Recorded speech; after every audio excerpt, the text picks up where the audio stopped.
It is 4 o'clock in the morning. I have been at the airport since about 3:30, trying to get to Flores so I can get to Tikal, which is something I've wanted to do for a very, very long time, over 10 years.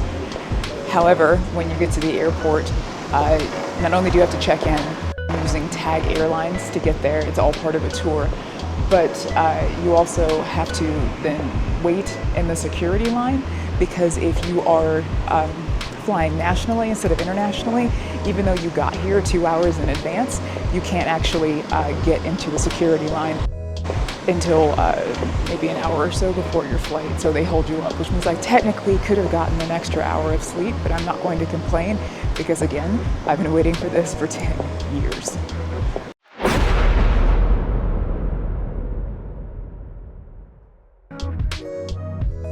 Tikal, located deep within the rainforests of present-day Guatemala, is a UNESCO World Heritage Site renowned for its extraordinary cultural, historical, and ecological value. As one of the largest and most influential centers of the ancient Mayan civilization, Tikal's origins trace back to at least the 7th century BCE. The city reached its zenith between 200 and 900 CE, particularly flourishing during the 6th century CE as a major political, economic, and ceremonial hub. The site is a marvel of ancient engineering and architecture, featuring towering temples, grand plazas, and intricate carvings that narrate centuries of Mayan history. Beyond its archaeological treasures, Tikal is a haven for biodiversity. It is surrounded by lush forests teeming with diverse flora and fauna, making Tikal not only a gateway to ancient history, but also a sanctuary for natural beauty and life. My flight is bound for Flores, a charming town located in the far northern region of Guatemala, not far from the Belize border. Unlike the bustling streets of Guatemala City, Flores offers a quieter, more intimate connection to the country's rich culture and natural beauty. While I opted for the convenience of a flight, others embark on a grueling 10-plus hour bus journey to reach this picturesque destination, a testament to its allure. Boarding the plane, however, was an unexpected adventure. I hadn't anticipated stepping outside the airport terminal or climbing a set of stairs directly onto the aircraft. It's a throwback to a simpler era of air travel. As I waited, the early morning light painted a breathtaking scene over Guatemala City's skyline. The horizon shimmered with delicate hues of blue, pink, and purple, blending seamlessly into the awakening city below. It was a peaceful moment of beauty before the journey ahead, a reminder of the vibrant colors and experiences Guatemala has to offer. During grad school, I immersed myself in the study of Tikal. It quickly became one of my favorite subjects, captivating me with its rich history, sprawling ruins, and architectural brilliance. Years later, as a professor, I eagerly shared my passion for Tikal with my students, weaving its fascinating stories into my lectures. My love for this site has never waned. About a decade ago, I found myself on the border of opportunity. I was visiting Belize, a country that shares its western edge with Guatemala.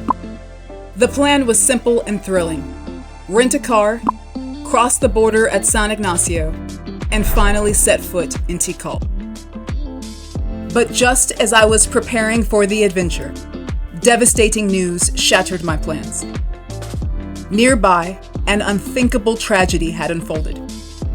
A horrific act of violence claimed the lives of innocent Guatemalan civilians. It was a ruthless display of gang and drug trafficking territorial conflict, a grim reality in parts of the region. The U.S. State Department quickly issued a stark warning: avoid the Flores area entirely. If you went, you were on your own. That warning hit hard. For many, it might have been a manageable task. But for me, it created a barrier of fear and caution that lingered for a decade. My dream of seeing Tikal in person was put on hold indefinitely. Yet the desire never faded. Tikal remained in the back of my mind, its mysteries and grandeur calling to me like an unfinished story.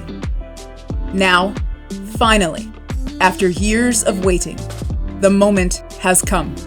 The chance to return, to fulfill a long-held dream, has arrived at last.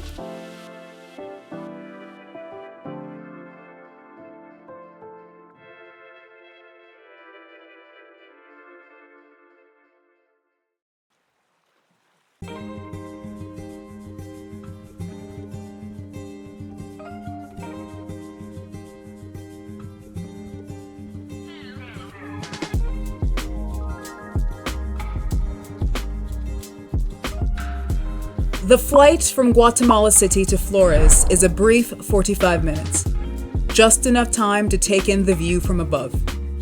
Thankfully, it was smooth and uneventful, exactly the kind of flight you would hope for.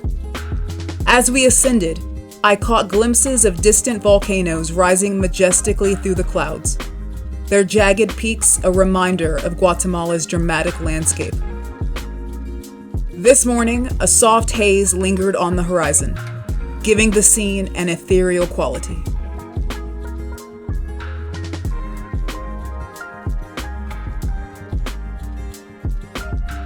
On a clear day, the landscape around Flores is stunning, surrounded by crystal blue water, bathed in golden sunlight, and full of lively colors. A postcard-perfect town.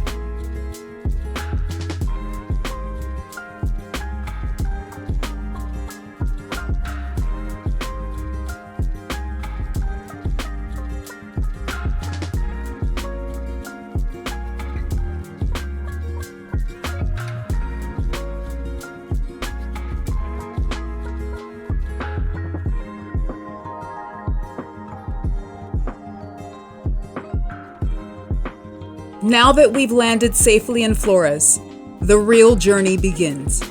Stepping out of the plane, we descend the narrow metal stairs onto a sun-warmed tarmac, where the humid jungle air greets us like a dense, earthy embrace. The small airport looms ahead, modest and unassuming, yet bustling with travelers eager to explore this gateway to Guatemala's ancient treasures.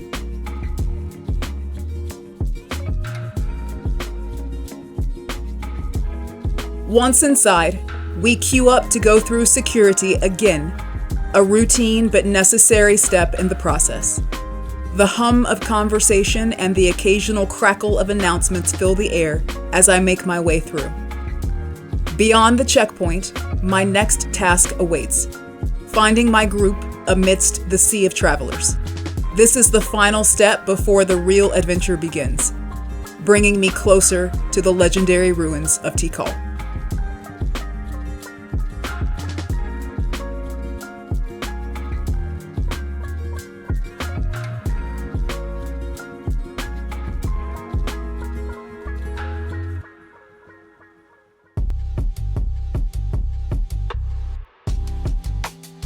I found my group and settled onto the bus, ready to embark on the next leg of the journey. As we rolled along, we picked up a few more passengers, filling the air with excitement and anticipation. At one point, we even had the chance to step off the bus and snap a few photos of the scenery, a fleeting glimpse of the beautiful lake that surrounds Flores.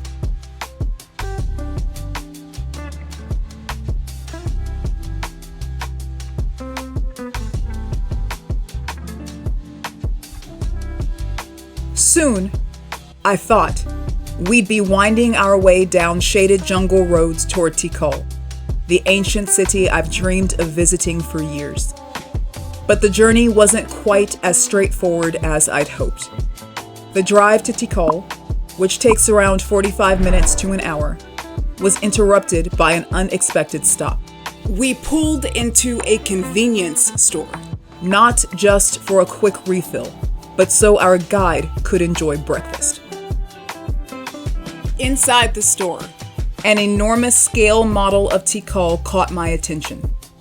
The guide used it to give us a detailed explanation of the site's layout and geography, a fascinating glimpse into what awaited us. However, what should have been a brief 10-minute pause stretched far too long. Each minute here felt like one stolen from Tikal itself, the destination I'd waited so long to see.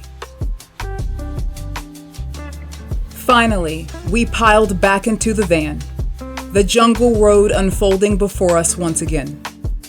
Every passing mile brought me closer to the heart of history, to the place where ancient stories were etched into stone and shrouded by time. Tikal National Park is an awe-inspiring expanse.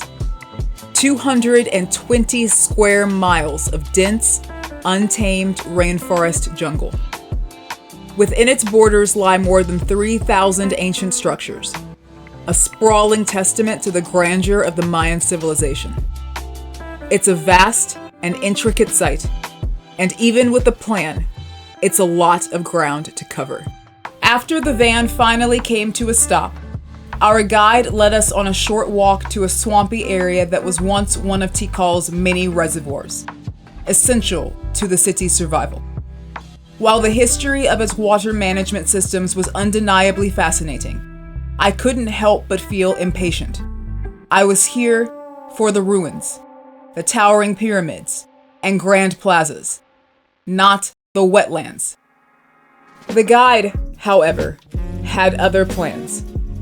He launched into an enthusiastic discussion of the park's wildlife. We might see coatis, foxes, harpy eagles, parrots, howler monkeys, toucans, cougars, and even jaguars. We would, beyond the shadow of a doubt, see creepy crawlies. Not to mention the insects, including the inevitable mosquitoes.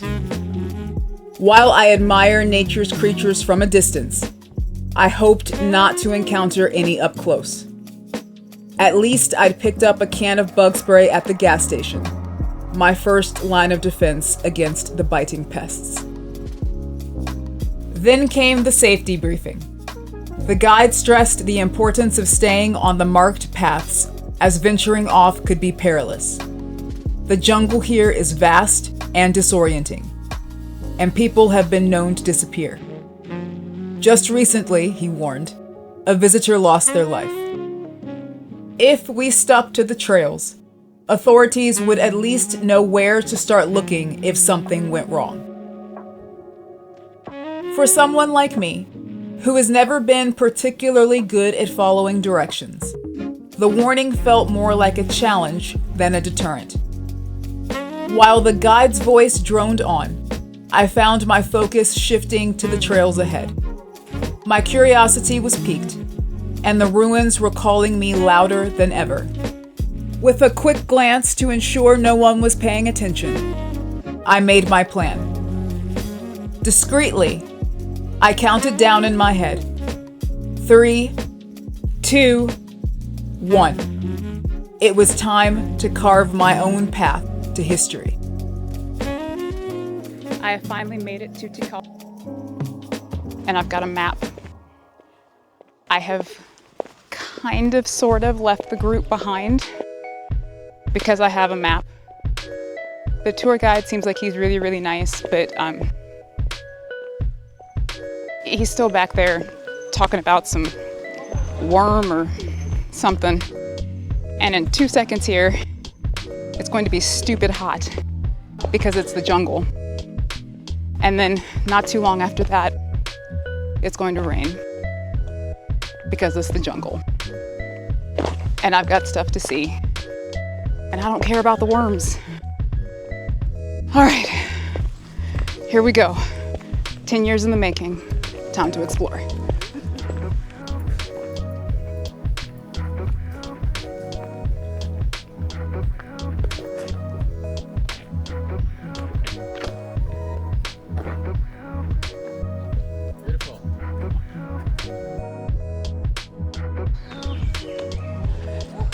This is so freaking exciting. Okay, it's a save a tree in the wild.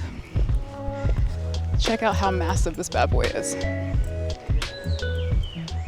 So the ceiba tree was sacred to the Mayans, is sacred to the Mayans, because it represents or is symbolic of the three worlds because of its size. The roots, the Mayans believed, reached the underworld. The trunk here was on our plane of existence. The branches made it all the way to the heavens. And the Mayans believed that there were 13 levels to the heavens. This thing is massive, absolutely massive and gorgeous.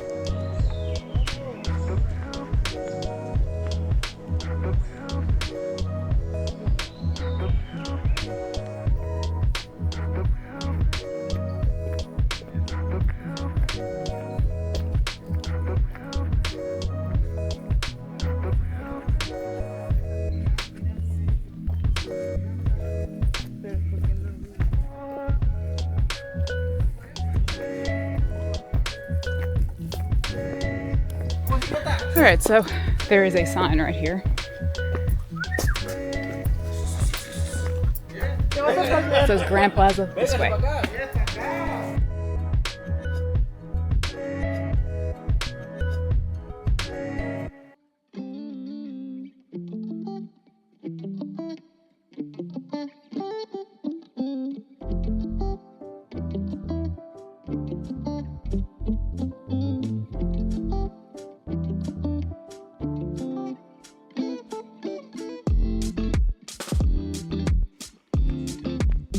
You've got to be ultra careful where you are stepping out here.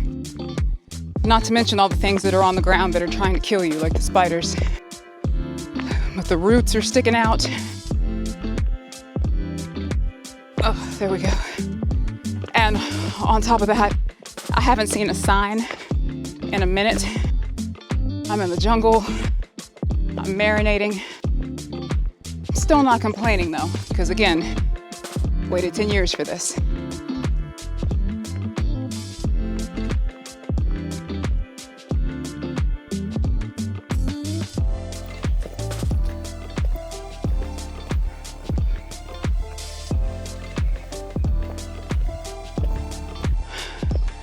Holy crap.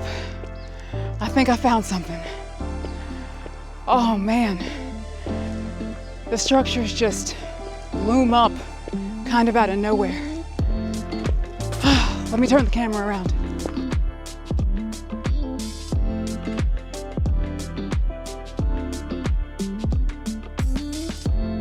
Tikal was both a thriving city and a significant religious center. It served as a home for its inhabitants and a seat of power for a ruling dynasty.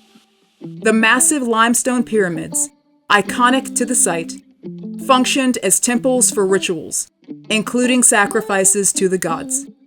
While human sacrifices did occur, they were far less frequent than popular media suggests.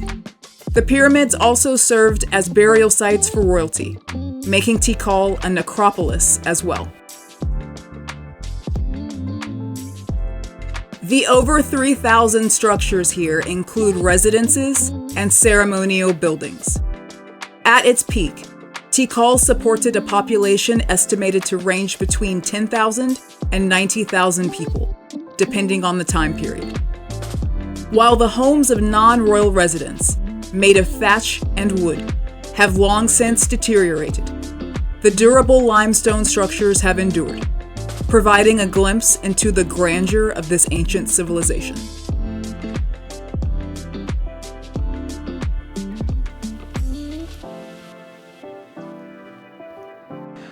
I'm kind of hanging out in the shade for a second. I just put my stuff down. But I am in the Grand Plaza, which, you know, you can call it the Grand Plaza if you want to. I call it the Lover's Plaza. The love of a king, Temple 1, for his queen, Temple 2. And I actually thought I might have some trouble figuring out which temple was which, because, a temple is a temple, but it turns out a temple is not just a temple. These temples look very different. Temple 1 is very tall, and Temple 2 is, it's a temple, so it's tall, but it's more stout than it is tall. So they're very distinguishable. This is Lovers Plaza. That's right, I renamed it. It's the beating heart of Tikal and its most iconic landmark. About 1.5 acres in size and flanked by the towering Temple 1 and Temple 2, it is a central gathering point and a favorite spot for photos. Temple 1, often seen as the backdrop in countless selfies, is a striking structure we can only admire from afar. Climbing it is prohibited to preserve its integrity. Temple 2, however, welcomes visitors to ascend its steps and take in the breathtaking views of the plaza below.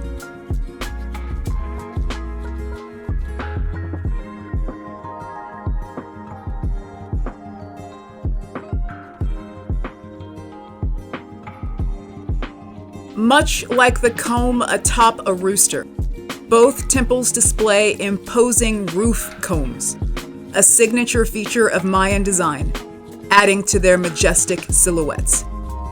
The temples here once featured intricate wooden lintels, adorned with glyphs and elaborate carvings. These delicate artifacts, now safely housed in museums and under scholarly study, offer invaluable insights into Mayan culture. It's remarkable that they survived centuries in the harsh jungle environment.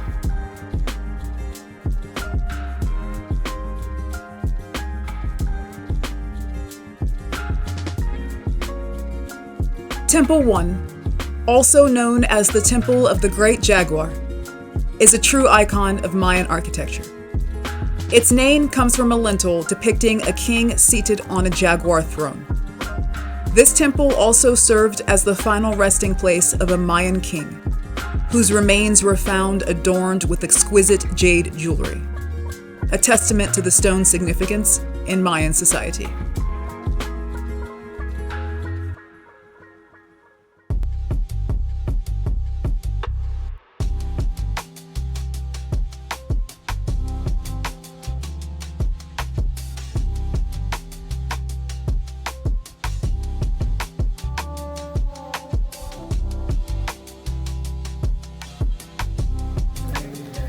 The first thing that you notice when you get here to Lovers Plaza is that everybody that's out here is clapping. And that's because the acoustics are unreal. So imagine you are a ruler. Oh my God, it's so high. Imagine you're a ruler and you're hanging out at the top of one of the temples. You would want everybody to be able to hear you when you spoke. And that's what this is designed to do. So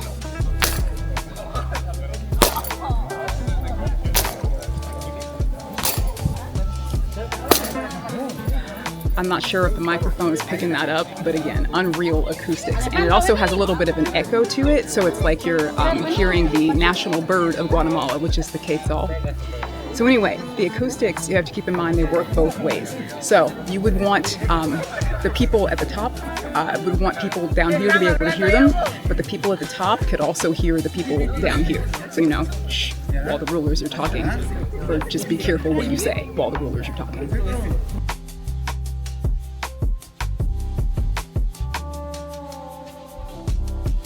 Stela are pretty awesome. They're like ancient Twitter, if you can read them.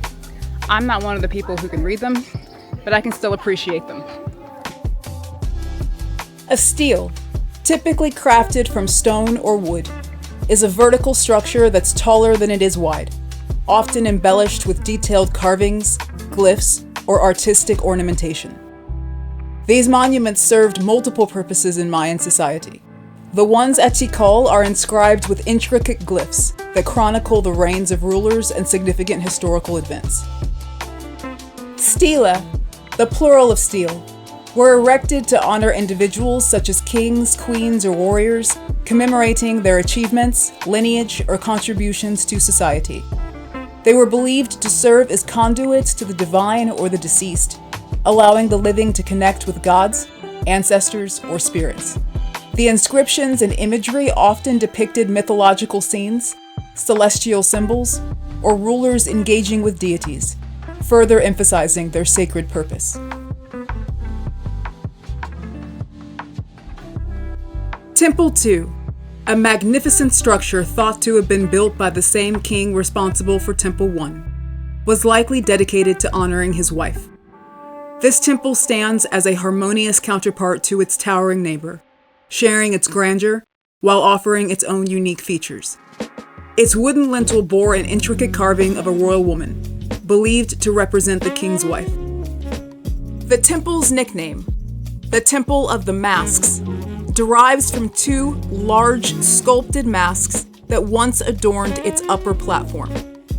Although these masks have been weathered by time, their faint outlines still evoke the craftsmanship and symbolism of the Mayan builders.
Ascending Temple 2 rewards visitors with a breathtaking view of the surrounding landscape. From its summit, one can see the entirety of Lovers Plaza, as well as the central and north Acropolis, two vital components of Tikal's urban layout.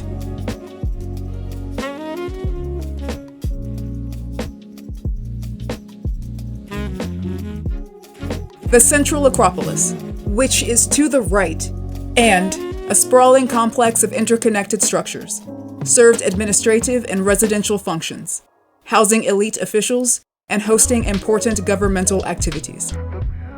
In contrast, the North Acropolis, which is to the left, functioned as a royal necropolis, a sacred space where rulers and nobility were interred in elaborate tombs. The juxtaposition of these two areas, visible from the vantage point of Temple 2, provides a glimpse into the intricate societal and spiritual framework of the Mayan world.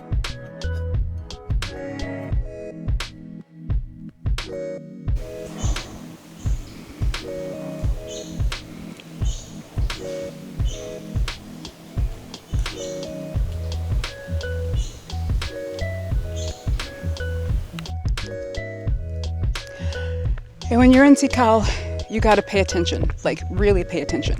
Let's say you walk by something, it just looks like a mound, it looks like a hill, it's all overgrown. That doesn't mean it's just a regular mound or a hill. That's a structure. There's something underneath there that hasn't been unearthed yet.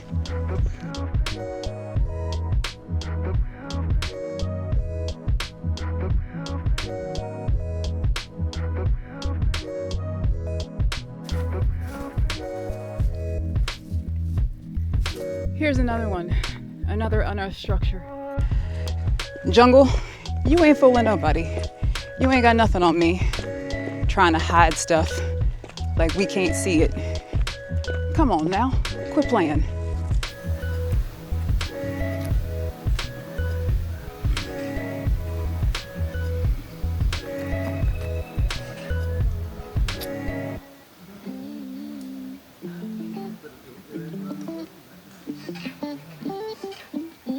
Temple 3, also known as the Temple of the Jaguar Priest, is believed to have served as a funerary monument for one of Tikal's rulers. Although you can't see much of it from the forest floor, the temple is notable for its steep steps, and the prominent roof comb that crowns its summit. The temple's name comes from a carved lintel found inside, depicting a figure draped in jaguar skin. Unlike many of Tikal's other temples, Temple 3 has only been partially excavated and remains largely unrestored, giving it a weathered, natural appearance as it is surrounded by dense jungle. This temple is particularly significant as it represents the last temple pyramid built at Tikal before the city's decline. Currently, Temple 3 is closed to the public.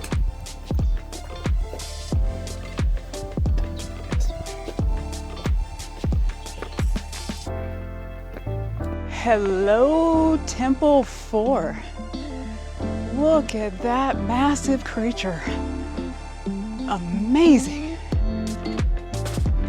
Those seeking to conquer this towering edifice can ascend Temple 4 using a steep wooden staircase that winds its way to the summit. This ancient marvel is thought to have been constructed as a grand funerary monument honoring a powerful king.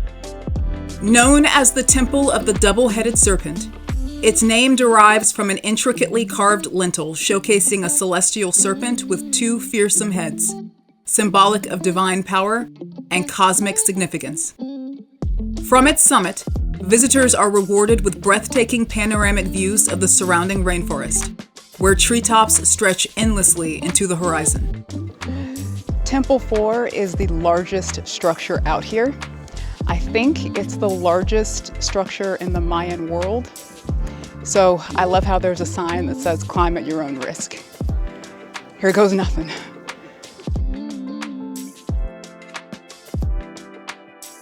At 230 feet, Temple 4 is the tallest structure in Tikal and one of the most iconic monuments in the ancient Mayan world. For context, the distance across Lovers Plaza from the steps of Temple 1 to the steps of Temple 2 is also 230 feet, but this is vertical. At the top of the pyramid is a temple chamber that likely functioned as a ceremonial shrine. The summit provides a magnificent view of the surrounding jungle canopy, with the tops of temples 1, 2, and 3 visible in the distance. Although not fully excavated, Temple 4 reflects the architectural and cultural achievements of Tikal at its height, representing both the power of its rulers and the spiritual significance of its monuments.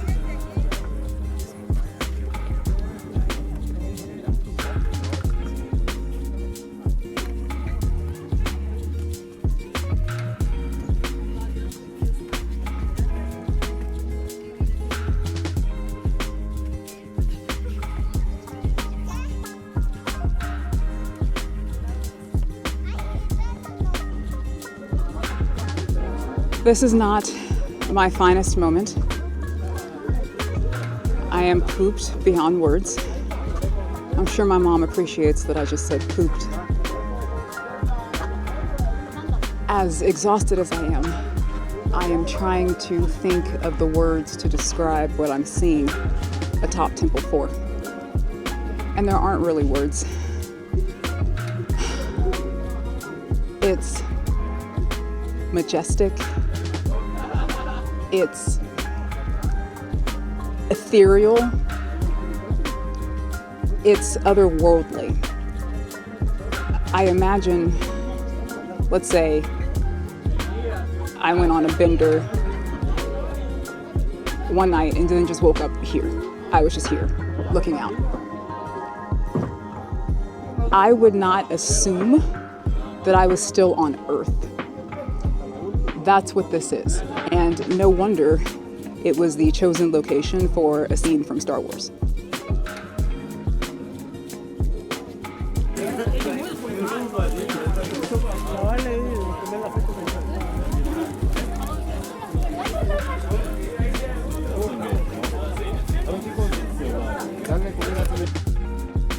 The rules state not to feed coatis, which are relatives of raccoons and native to Central and South America. They are easily recognized by their long, flexible snouts and upright, ringed tails.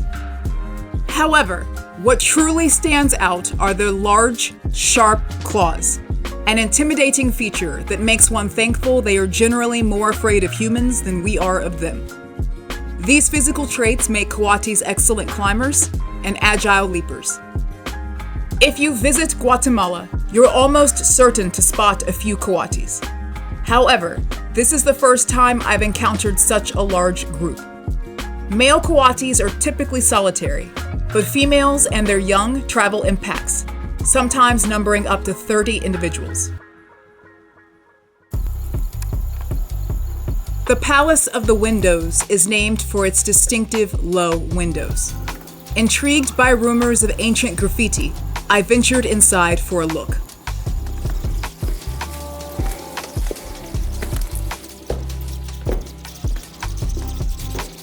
However, the sound inside quickly made me leave. It turns out the structure is also nicknamed the Bat Palace for a reason.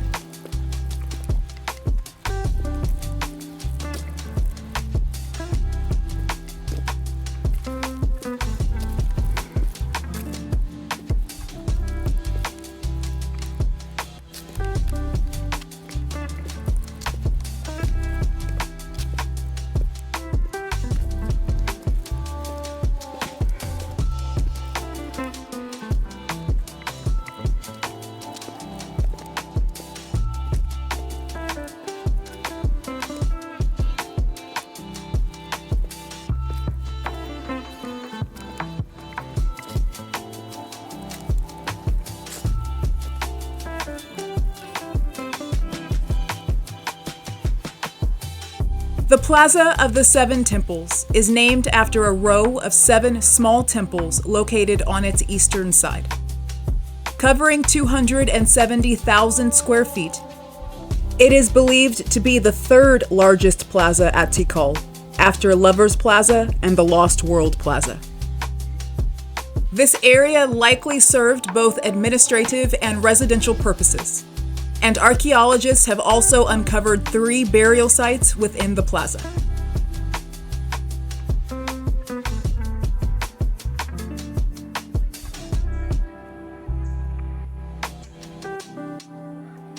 The Talud Tablero Temple gets its name from its unique architectural style. Talud refers to a steeply sloping wall, while tablero describes a flat, table-like section that protrudes at a right angle. Typically, a tablero is placed between 2 taluds. While others show similarities, this is the only temple at Tikal that features this exact style. Interestingly, the design is most closely associated with Teotihuacan, a civilization in central Mexico. This connection has led scholars to speculate that the temple was influenced by, or perhaps even constructed by, people from Teotihuacan. In Mesoamerica, other civilizations often built structures in distant cities with which they traded, much like the concept of a modern embassy. As I passed my group, the tour guide informed us that our time at Tikal was almost up. I've tried to stay positive, but now I have to complain. We wasted so much time earlier. While the group headed off to lunch, I decided to find the one temple I couldn't leave Tikal without seeing. Later, back on the bus, a fellow traveler told me what they'd explored without me. Surprisingly, I had covered far more ground on my own. She also mentioned the lunch smorgasbord that I missed. But honestly, who comes to Tikal for food?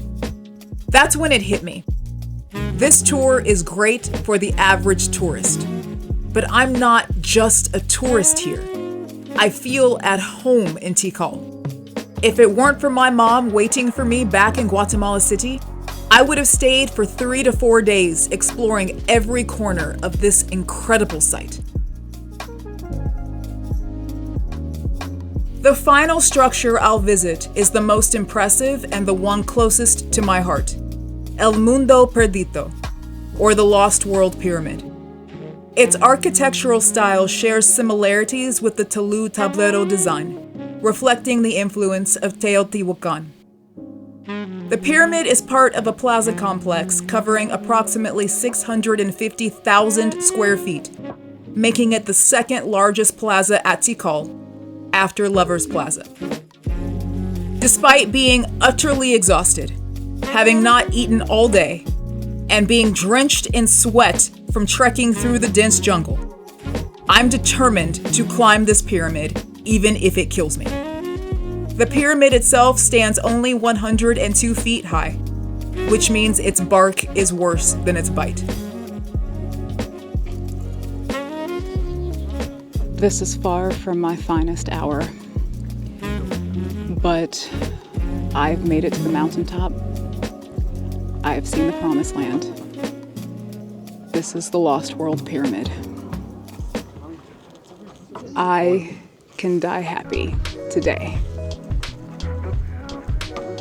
Well, everybody has heard, or should have heard, about the whole Mayan calendar fiasco in 2012. That's literally why we can't climb the pyramids, the temples anymore, because so many people came for 2012 thinking that the world was going to end, that they had to block off certain pyramids. And the ones that you're allowed to climb, you have to climb up wooden steps instead of climbing the pyramids the way that the Mayans would have climbed them. But anyway, people were thinking, well, the Mayans thought the world was going to end in 2012, so the world is going to end in 2012. Well, the world didn't end in 2012, obviously. 2012 was the end of a Mayan calendar cycle, because they saw things in cycles, but the world, the time of the world, was a thing that would never ever end.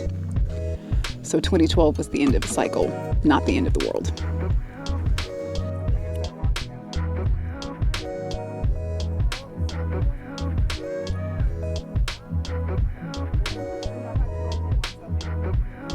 The Lost World Pyramid dates back to 600 BCE, which makes it the oldest pyramid here.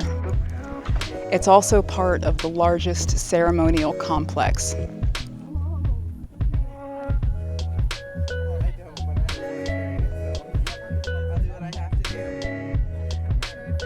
There were 6 periods of construction and 5 layers of construction. So with this complex, it's a little different from other complexes in the sense that other places tend to build going outward, but this one, they just kept building on top of it, building on top of it, and building on top of it until they got here with this amazing view.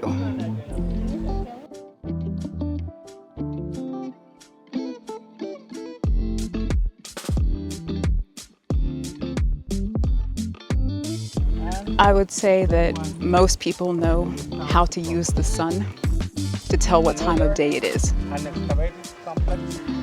But the real question is, do you know how to use the sun to tell what time of year it is? And that was the purpose of everything here. By the time the Mayans were done building this, there was a north-south, east-west axis for that very purpose. So basically, I'm standing on top of an astronomical observatory.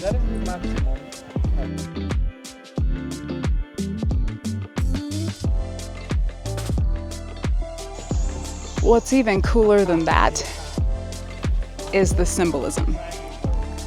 So there are 52 monuments found here. There are 52 years in the calendar cycle. On top of that, there are 5 layers here. Each layer had 73 steps. 5 times 73 is 365. 365 days in the year.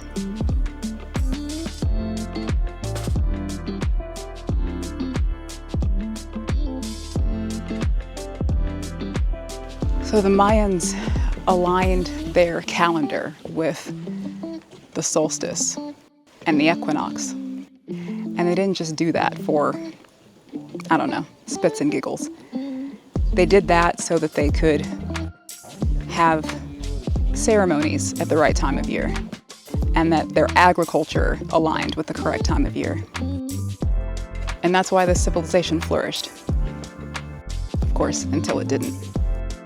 But I am in awe of what they accomplished and the fact that I'm here to see it.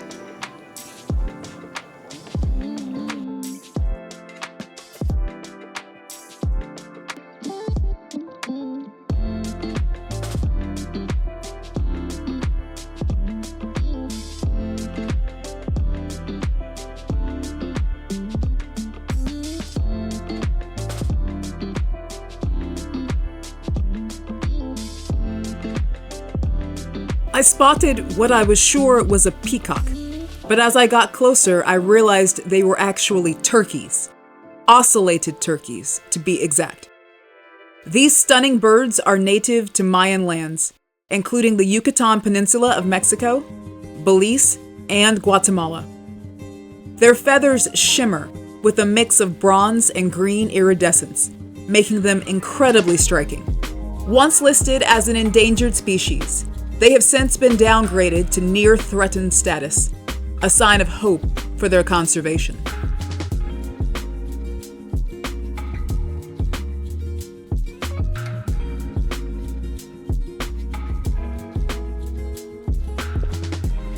Every great civilization has a start and an end. And Tikal is no different. Like every great civilization before it, it ended. The site was abandoned by 900 CE.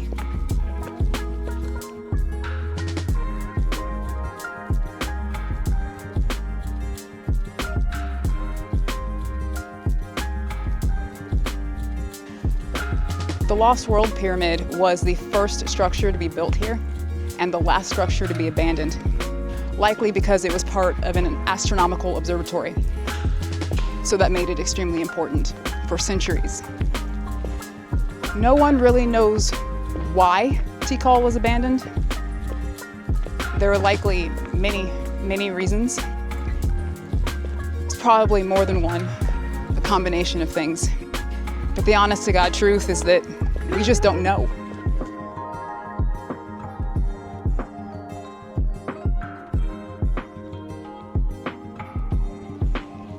Here's what we do know. The Mayans cleared the jungle to create this massive site. And once they abandoned it, the jungle took it back.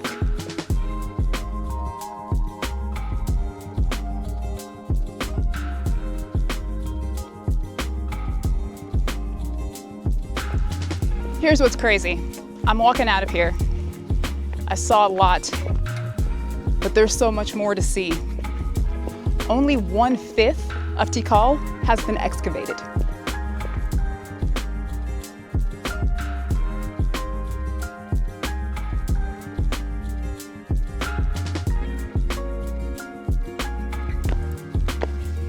It takes tens of millions of dollars to unearth a structure. Not to mention that the structures are now, for all intents and purposes, part of the jungle. So unearthing them does damage to the ecosystem.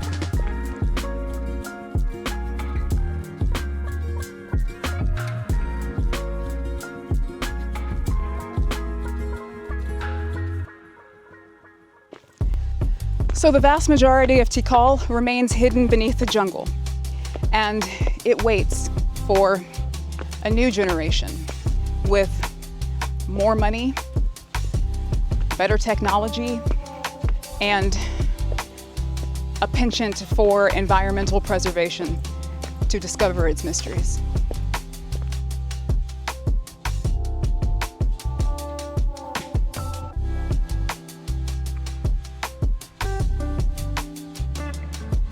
Tikal is a breathtaking archaeological site hidden deep within the Guatemalan rainforest. It offers an extraordinary journey into Mayan history, showcasing impressive architecture surrounded by the lush beauty of the jungle. As one of Central America's most remarkable destinations, Tikal seamlessly blends history, culture, and nature, creating an unforgettable experience that transports visitors to the heart of the ancient Mayan world. Departing from Tikal feels like leaving behind a timeless connection to the past. Once a thriving center of Mayan civilization, this ancient city continues to captivate with its mysteries, power, and enduring beauty. The towering pyramids that rise above the canopy and the intricate carvings that tell tales of gods and kings make Tikal more than a destination. It's a profound experience.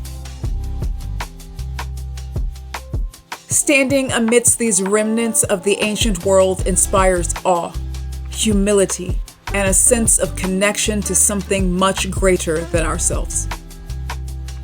Thank you for joining me on this journey through Tikal.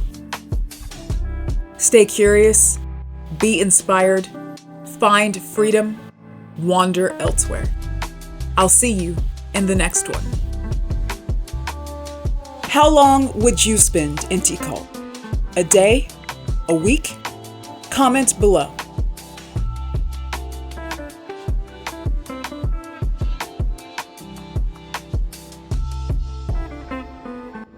Thanks for tuning in.